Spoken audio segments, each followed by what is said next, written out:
Tonight, cheers in the streets of Lebanon for a returning prime minister. But how much power do any of them have in their own country? Your cell phone may be more vulnerable to attack than you know. We hacked into an MP's phone to show you. But we begin with a housing emergency playing out in communities across Canada and what Ottawa plans to do about it. Too many people are living in substandard conditions or housing that doesn't meet their needs. 1.7 million Canadian households, according to the latest numbers. We're hungry, we're angry, we have nowhere to stay. Worried about the rising property prices, rent, gentrification and development that's displacing a lot of poor, vulnerable people. As if Hurricane Katrina or some massive disaster had swamped the country, that's the kind of effort we need now. Well, today the federal government announced its master plan, a national housing strategy.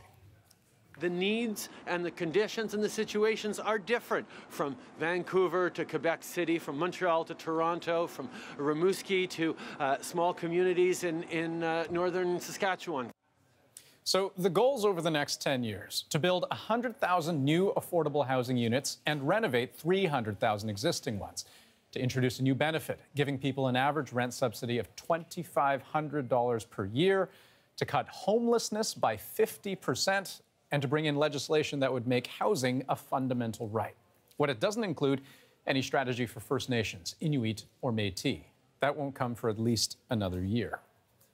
Now, today was more about broad strokes than fine detail. There's still a lot we don't know about how the government's going to accomplish all of these things.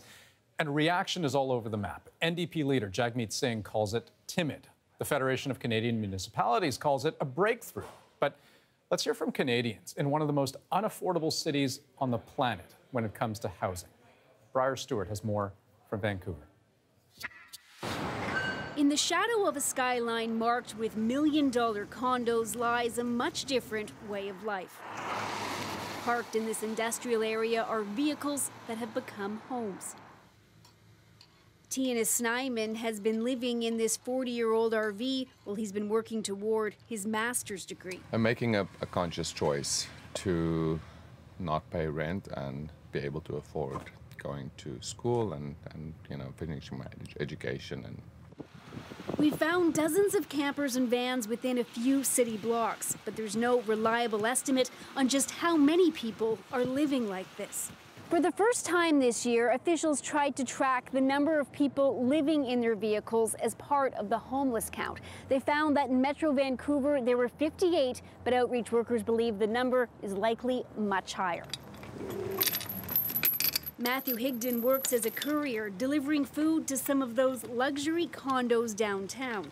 But at the end of his shift, he returns here to sleep. I mean, really, that's all you need at the end of the day, a warm place to lay your head down. So that's what I got, along with a gym membership to shower. He says he would prefer apartment living, but it's out of reach. I mean, unless you find 5 friends and can luck out and find a landlord that wants you all to live there together and you split, $3,600 rent between you. So he and others stay parked and say for the most part, bylaw officers and the police leave them alone.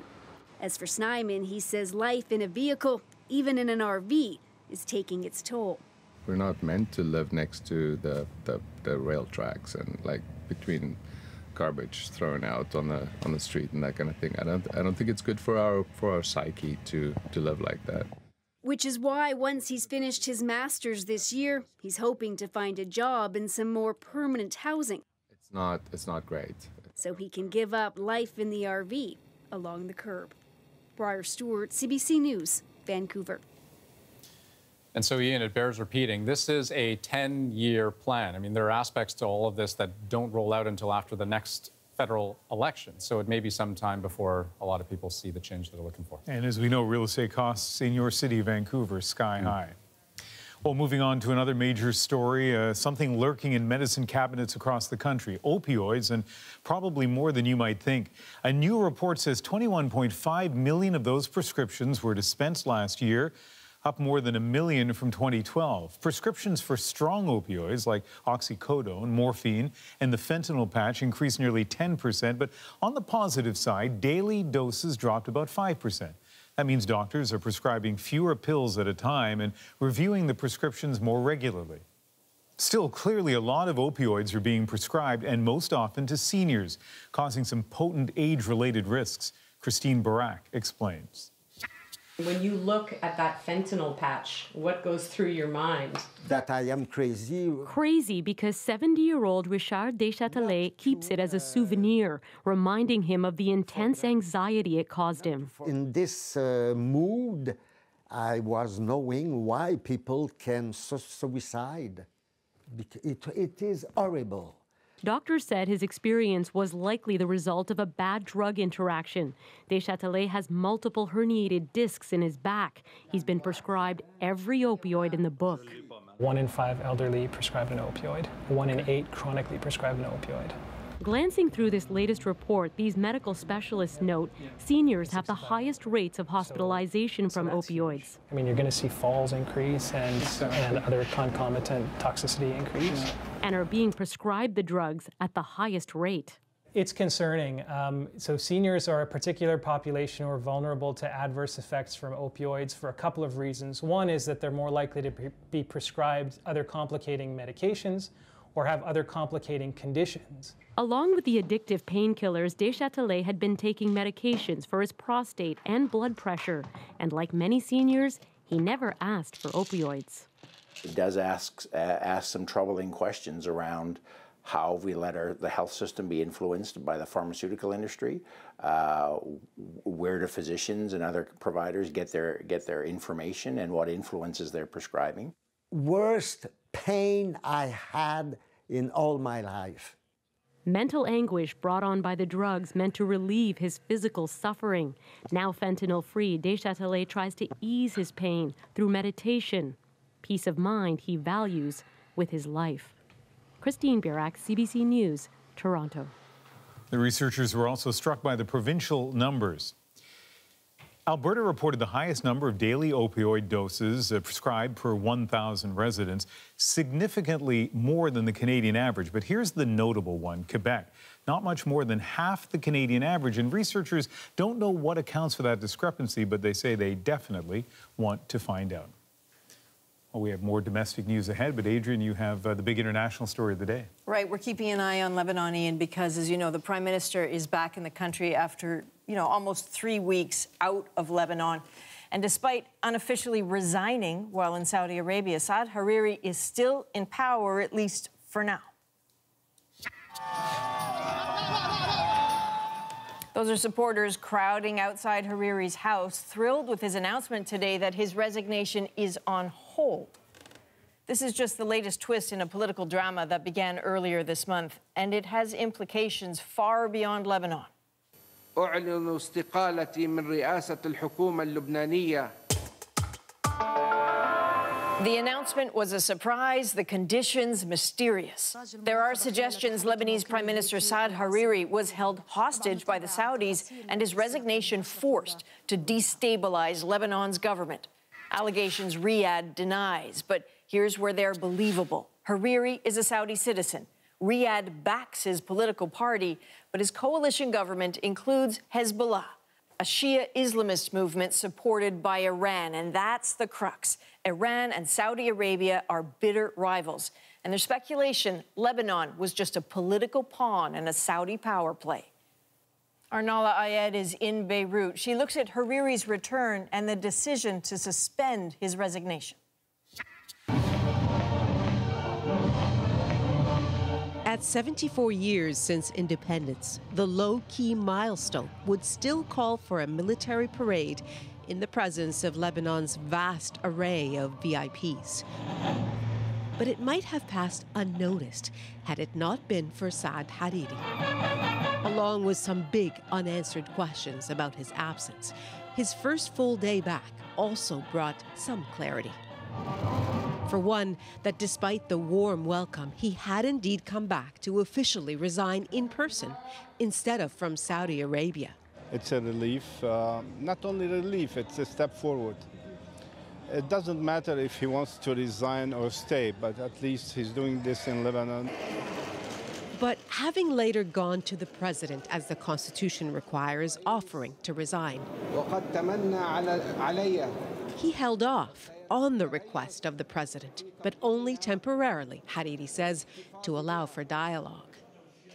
Hariri insists Lebanon must remain regionally neutral. Comments aimed at his coalition partners, Iran-backed Hezbollah, deeply involved in Syria and Iraq's conflicts, and also supportive of Hariri since he vanished because he made the coalition government possible. His strategy now, after the French president's apparent mediation, seems to buy time on a sensitive matter that could, as in the past, lead to conflict with Hezbollah. Hariri's strategy may not be popular in Riyadh, popular as it might be among the supporters who gathered to welcome Hariri home.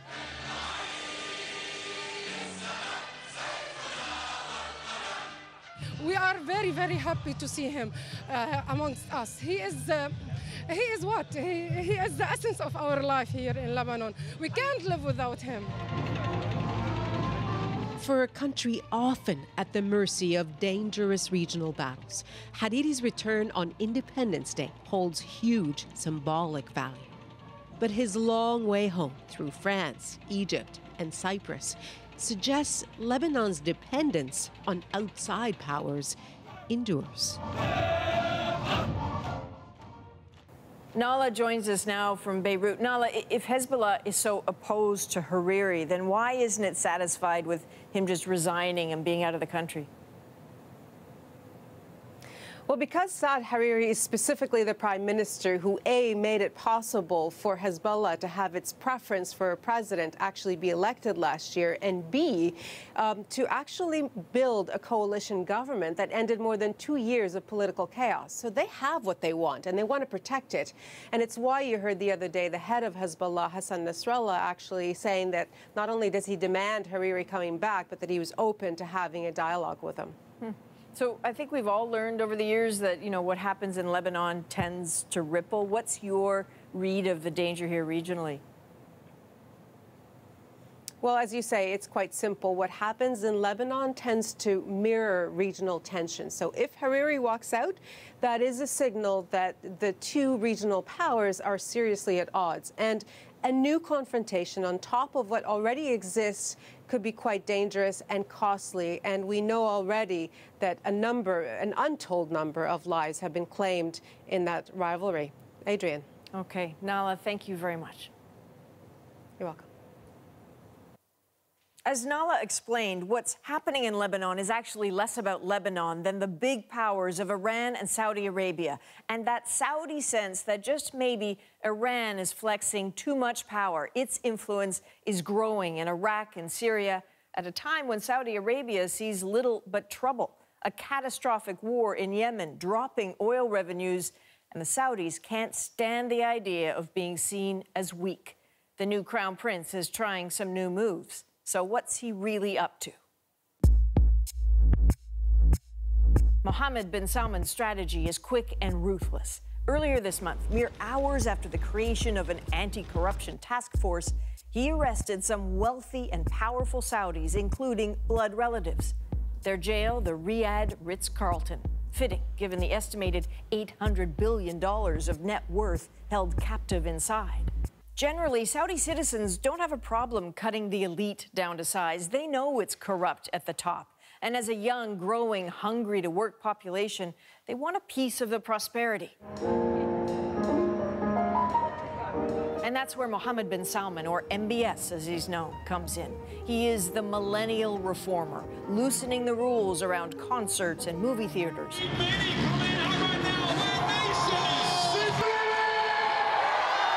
On women attending events. Shukran ya Baba. And yes, letting women drive. The strategy of that in this Coke ad.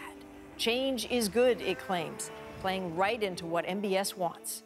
This is sort of a shock therapy. It was a shock to the world to say, look, Saudi Arabia means business. We're not just going to talk off of a beautiful blueprint, we're going to actually execute it. A trade advisor and former diplomat, Omar Alam, sees opportunity for Canada in this. He says Saudi Arabia invests around $3 billion here every year, and there's room for more the other way. Canada's trade agenda is all about diversification, going into new markets. So if the kingdom could be used as a market, it's strategic from a Canadian's perspective, but it's also very high risk. One of the big risks, having one man controlling all the levers of power.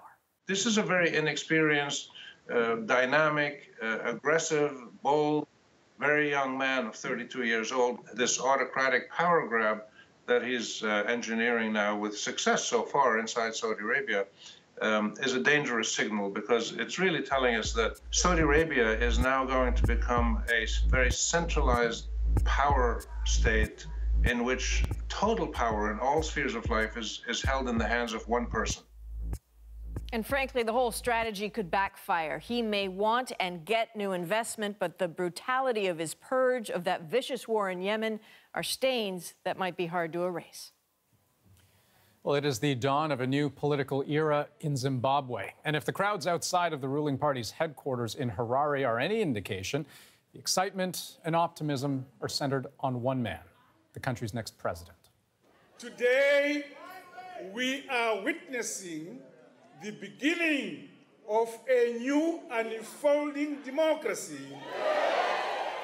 Emerson Mnangagwa spoke to his supporters after returning to Harare today. He used to be vice president until he was fired and forced out of the country by Robert Mugabe. That's what prompted the military's takeover of the government, ultimately forcing Mugabe out of office. Mnangagwa is to be sworn in on Friday. Ni nada, que no haya nada. Es terrible. Nos sentimos devastados, nos sentimos impotentes, nos sentimos con bronca. Time is running out for families in Argentina, if it hasn't completely run out already. They're clinging to hope. A submarine with 44 people on it will be found. It disappeared a week ago today after suffering an electrical breakdown. And though it's been an international effort to try to find it, it's still missing. And officials say crews on board could be just about out of oxygen.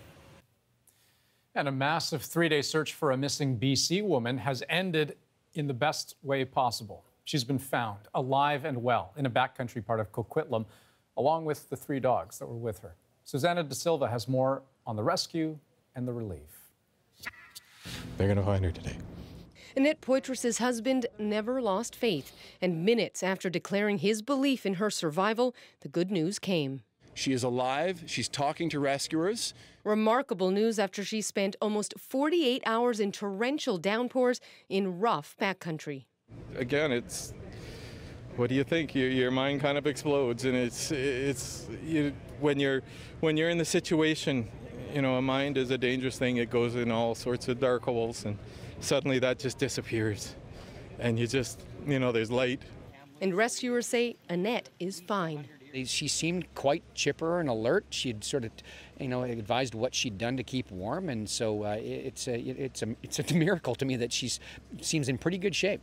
The dog walker and the 3 dogs she was with were far off known trails and hard to access. Very rugged, very wet, lots of raging creeks around her, thick underbrush, very marshy as well, so not easy to travel in, no trails. The complicated rescue ended with the cheers of family and friends, and how she got so lost isn't clear, but her husband says he won't grill her yet. 5 minutes after we get home. I told my daughter we got to wait till we get home. The grilling is going to come from her. We're going to get the grilling. You guys, what took you so long?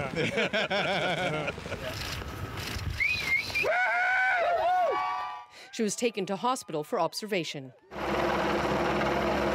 And after she was safe, the 3 dogs were also brought out. And they stayed with her because they love her. You talk about a dog whisperer.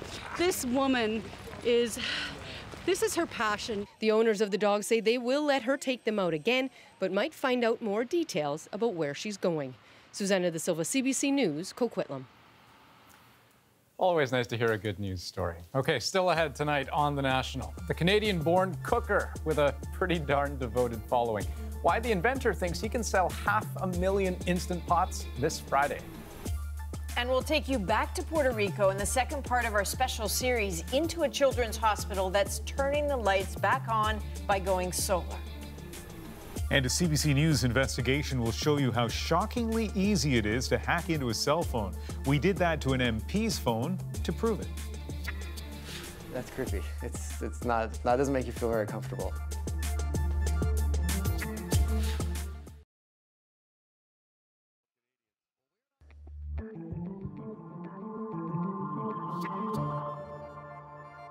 We have a CBC News Radio Canada investigation for you tonight, which has discovered just how vulnerable some Canadian cell phone users are to hackers. And you wouldn't even know if you've been targeted. Catherine Cullen is with us now. And Catherine, tell us what our investigative team set out to find.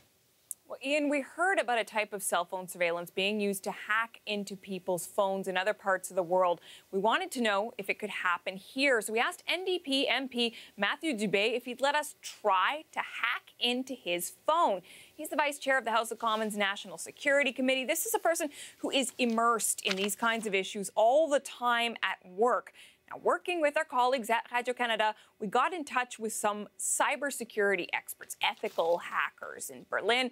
We asked Dubé to get a new phone and give our hackers team his phone number. Watch what happened. I got you again. So this is Luca Millette. You're watching him try to hack Matthew Dubé's phone. Hi, Mr. Dubé, Brigitte Bureau from Radio-Canada. Just as Dubé is speaking with my colleague from Radio-Canada. No, that sounds perfect. We also recorded a call between Dubé and his assistant, and then we went back and played it for Dubé. Hello? Hey, good morning. I was just calling to follow up on your email. You were talking about drafting a letter. And we were able to track his movements, too. September 19th. You're in Ottawa this day, and we can see from some of the cell phone towers that you connected with a little bit about where you were.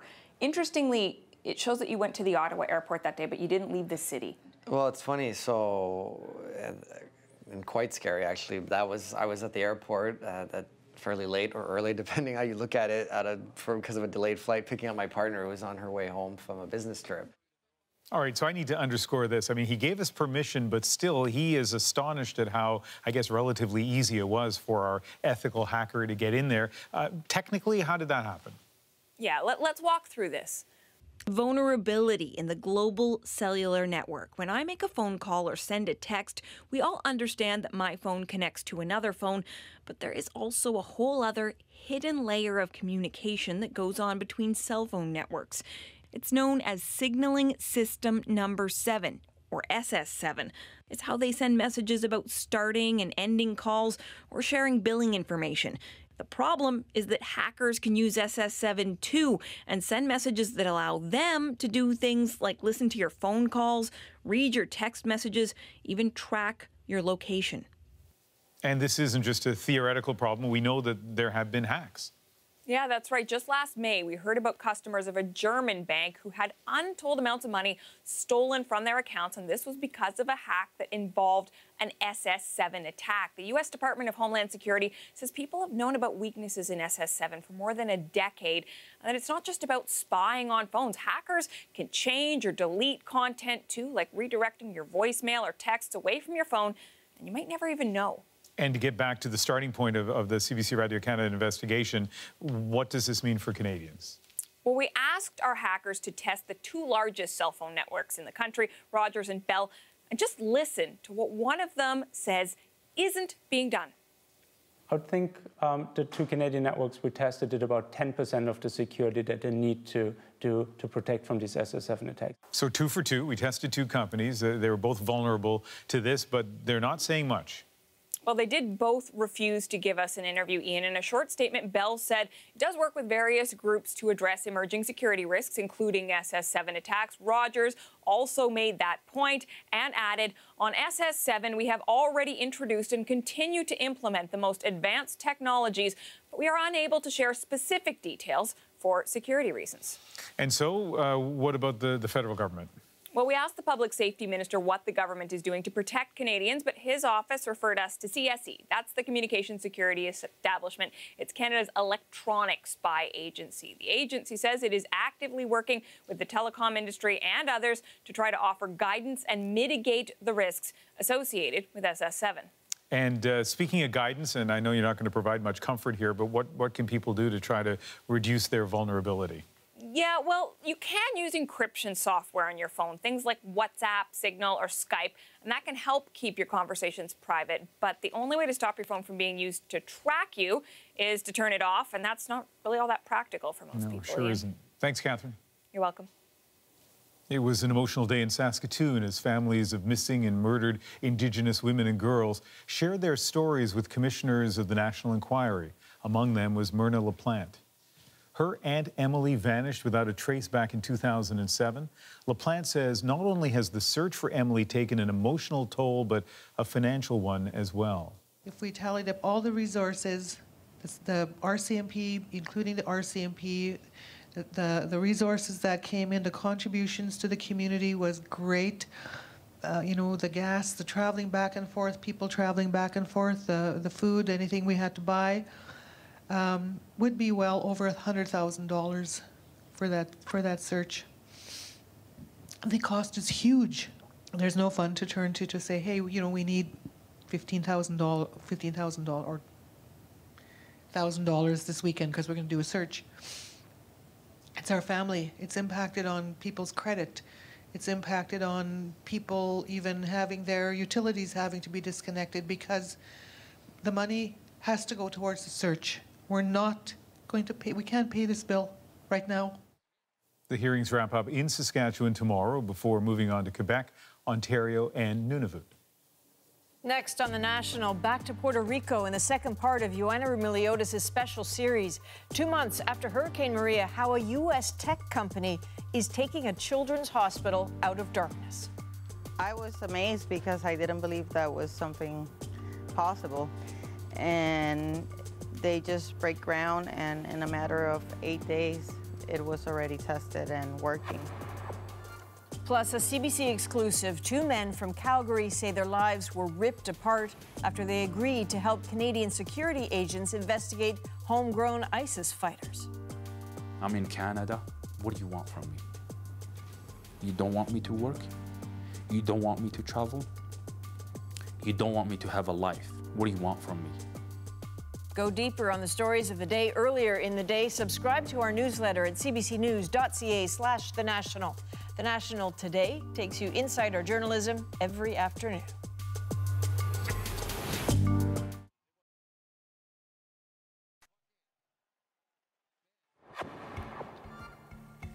This is a power plant in Puerto Rico, and like a lot of the island, 2 months after Hurricane Maria, it is shut down.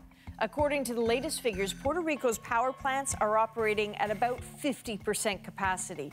And with wires still down, it's not clear how much of that juice is actually getting into homes. If you look at this in terms of people per hour without power, this is probably the biggest blackout in U.S. history. And it's turning parts of Puerto Rico into a tech giant test bed for what's called microgrids. Joanna Remiliotis witnessed one firsthand, a tiny patch of light in a dark place. In Puerto Rico, now more than ever, the sun holds the best promise of light. And this, a parking lot covered in solar panels, is a test of it. Right now, we're running on generators because it's cloudy. Juliana Canino runs Puerto Rico's only rehabilitation hospital for children, a small but vital place in the community. It's now one of the first energy experiments of its kind on the island. I was amazed because I didn't believe that was something possible. And they just break ground, and in a matter of 8 days, it was already tested and working. There are about 800 solar panels here. On sunny days, they generate enough energy to power the hospital for 20 hours a day. The rest of the time, it relies on generators. That's precious power on an island that still has so little, and it started with an unexpected call from Tesla. So did you feel like you hit the jackpot when you got the call? I actually felt a little bit skeptical at the beginning, But then when I saw them working, I was very relieved. This is the auto company's first project to restore electricity in Puerto Rico as part of its humanitarian aid initiatives here. And no question, the optics are good. The hospital is basically a medical orphanage. The kids here are under children's aid and will likely grow up here. It was a very special moment that Tesla chose us for this. Dr. Elizabeth Pagan is the medical director. We have patients with many critical, chronic, severe conditions. We have patients that have respiratory conditions that need frequent respiratory therapies. We have patients that need ventilatory support for sleep during the night. We have patients with cardiac conditions that need an adequate temperature for them to feel good. So it's critical to have the power. It's critical. The hospital is also a resource for the larger community. More than 3,000 children from around the island come for services like speech and occupational therapy. The need is huge. So is the appeal for energy the hospital can count on. We experienced that firsthand on our visit. Is this common? No, it's not common. I don't know what happened. While we were there, the elevator suddenly lost power. The hospital was running on its generator at the time, and it failed. The same day, the entire island lost power again for several hours. This little boy had fun with it, but it was a sobering reminder of how frail traditional power sources can be here. Okay. The panels are only here until Puerto Rico's electrical grid is back up. It's why the hospital is launching a fundraising campaign to buy them. This is where the energy is stored. Okay. The entire system costs about $1 million. So is this your future? That is my future. You don't want to go back to the grid? The view from here is all about renewable and, above all, reliable power. Joanna Rumaliotis, CBC News, San Juan, Puerto Rico. Now, Tesla isn't the only company building microgrids in Puerto Rico. The German company Sonnen donated 15 microgrid systems and has at least one up and running. Predictably, all this corporate generosity is generating a lot of buzz, but microgrids may not be a long-term solution for Puerto Rico. To reach its 3.5 million people, you would need tens of thousands of systems like the one at San Juan Children's Hospital, and they aren't cheap. Still ahead, if you don't have an Instant Pot, chances are there's someone who's more than happy to tell you how you're missing out. Diane Buckner explores a huge Canadian business success story with a look at the man helping redefine how we cook. High pressure, 15 minutes. Just because we're busy doesn't mean we can't make delicious, wholesome food. Thank you, Bob.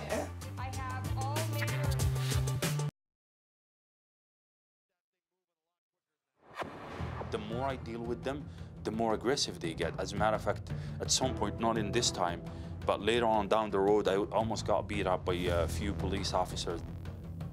So that's Yassine Meziane. He's from Calgary, and he says his life was turned upside down after he agreed to help Canadian security agents investigating ISIS fighters. He claims their questions quickly became personal, and soon he was being harassed by officials at home and abroad. And he's not the only one. Devin Haru has this CBC News exclusive investigation. Remember this mosque in downtown Calgary? Home to young men radicalizing, holding secret study sessions, answering the call of extremist groups like ISIS. Men like Damien Claremont, one of the first to leave. His roommate, Wasim Al-Haj Yusuf, followed. This suicide bomber, Salman Ashrafi, killed dozens in Baghdad. Another one of your brothers. Very kind guy. When you look at these faces and you describe these brothers of yours to me, it sounds very different than what we've heard. Yeah, definitely. Like I said, there's always a side of the media that would portray things other than to what the reality is. That's expected of the mainstream media. And remember this guy. This is a message to Canada. We are coming and we will destroy you. Farah Sheardon, featured in this ISIS video burning his passport. A dozen of them left, most of them are dead. Abdurrahman Ghanem was friends with most of them. He spent hours with the men in that study circle, even housed two of them in Egypt on their way to fight with ISIS. It felt like a family. It felt like a family. He says they left with pure intent, trying to help innocent women and children. They ended up leaving an impact on the guys. They were emotionally moved in a sense. Ghanem never made it to the battlefield, but for years has been questioned by CSIS about his ties to the Calgary cluster. Where he did end up was this jail in Algeria, detained and tortured for 13 months on terrorism charges. Ghanem believes it's all because of information CSIS shared with foreign authorities. They could have been straight with me on what did they want from me. As for what prevented him from joining ISIS, Ghanem says it was his connection to his family that saved him. I used to feel the same way the guys felt. What ended up making a difference, I think it was my attachment to my family. Ghanem has serious concerns about how security agencies do their work, and he isn't the only one. Yassine Meziane is only now ready to fight back. For years, he's been stewing in silence, wanting answers. And then when you keep thinking about the chain of events that's been going on for the last 4 years, you just don't know why. The chain of events trace back to 2014. Right around the same time, CSIS ramped up their questioning of Muslim men in Calgary. Meziane says he wasn't friends with any of the men from that secret study group, but security agencies believed he was withholding information. These guys, apparently, they used to attend the same worship place where I go on a daily basis, and so they've talked to different people, and somebody has told them that I may be able to help them. Meziane invited security agents into his home. Since then, he says his life has been ripped apart. And you can imagine, you can appreciate the kind of fear they are creating in the heart of people. So, yeah. This is it. Meziane says he's been harassed by security every time he travels. Even his passport was denied renewal until recently, and like Ghanem, believes it's because CSIS shared information with foreign states. I'm in Canada. What do you want from me? You don't want me to work? You don't want me to travel? You don't want me to have a life? What do you want from me? In a written response to CBC, CSIS says it has robust procedures in place to ensure that information sharing with foreign partners does not contribute to the mistreatment of any individual. You don't start shooting left and right to anybody that has a profile that you believe matches what you're after, you know? Because a beard doesn't make somebody a good or a bad guy. Meziane is prepared to fight back for as long as it takes to ensure his children and other Muslims aren't wrongfully targeted. Devin Haru, CBC News, Calgary. After 16 years on the run, after 6 years on trial, today, the man behind the infamous Srebrenica massacre met his fate. Mr. Mladic, sit. Mr. Mladic, sit. That is former Bosnian Serb military commander Ratko Mladic, just before he was sentenced to life in prison for genocide and crimes against humanity. Outside the courtroom, this man, Fikret Alic. He held up a Time magazine cover from 1992. In the center of the picture, right there, that's him, emaciated and brutalized. When international media stumbled on his detention camp by chance, he reached out through the barbed wire and became the face of the unfolding crimes in the former Yugoslavia. The 1992 Time article proclaimed no one anywhere can pretend any longer not to know what was happening. Today, more than 25 years later, Alic said justice has won.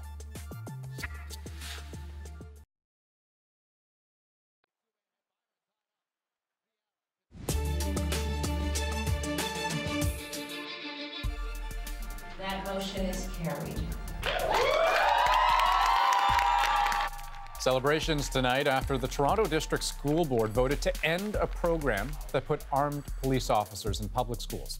It was controversial from the start. Some students felt intimidated by those officers.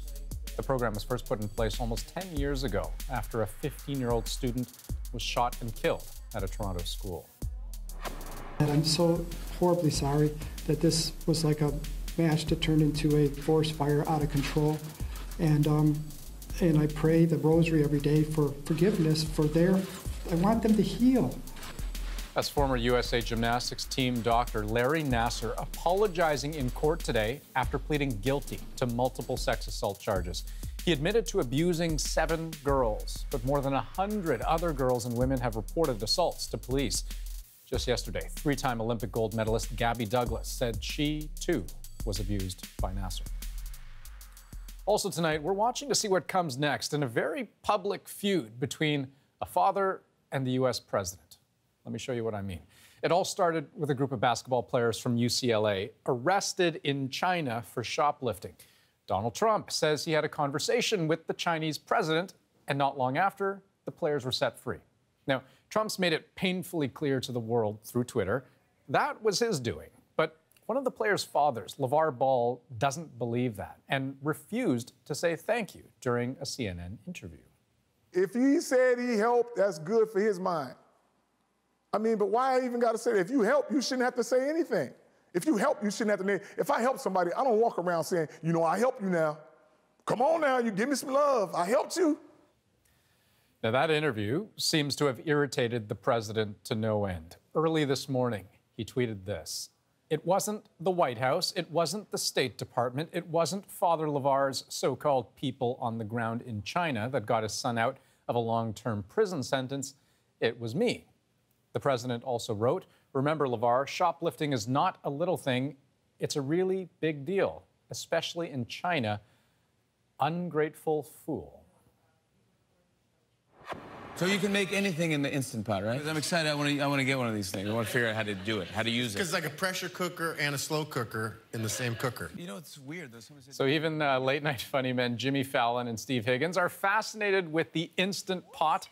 It is a Canadian invention, taking over kitchens across North America. And while it may look kind of like a humidifier made by Apple, it's become a huge phenomenon, dominating conversations in the home and, yes, even at work. And yet, it is more than that. The Instant Pot is also symbolic of a changing consumer retail landscape. Online word of mouth has been such a driving force behind its success, helping it sell a record 250,000 units in one day on Amazon Prime. So, what's the big deal with this thing, really? Diane Buckner has more on this huge Canadian success story. I have all manner of measuring things here. A weeknight in a Toronto suburb.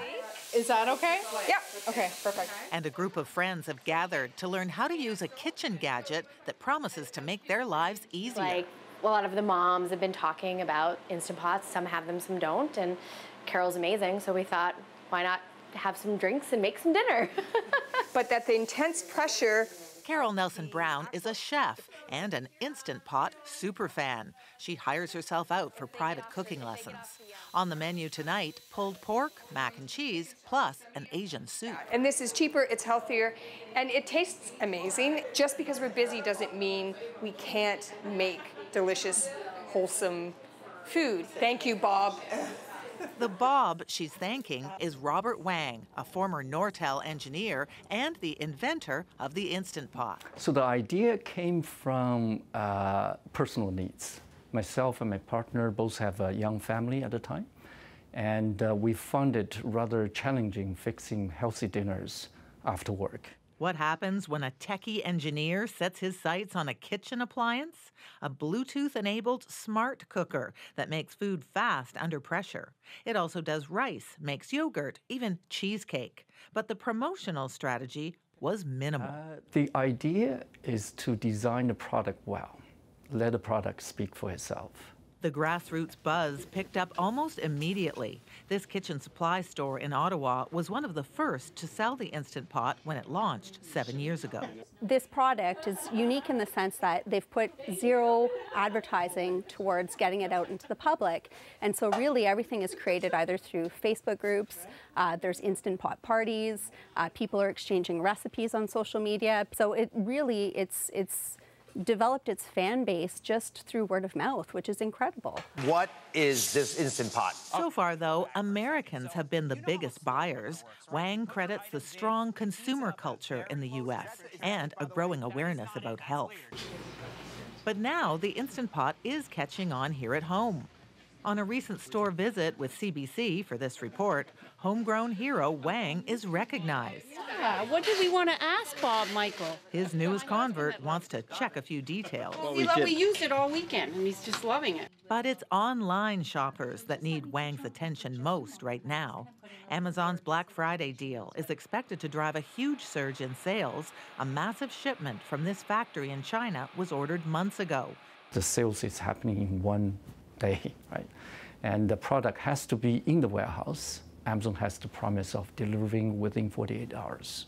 During Amazon Prime Day in July, the pot was again the top seller in the U.S. and for the first time, #1 in Canada as well.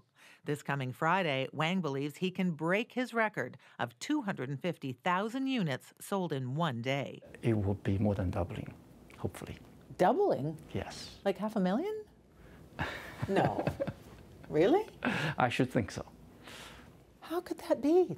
Like, everyone's already amazed that you could sell 250,000 in 24 hours. There's only 5% household in US, Canada who actually have something like an Instant Pot. He thinks there's room for one in every kitchen, and a few more will get sold after this cooking class. Congratulations, ladies. Everybody made their very first entire meal, everything made in the Instant Pot. What do you think? Delicious. Pretty good. Who's buying an Instant Pot tomorrow? I Woo! Cheers.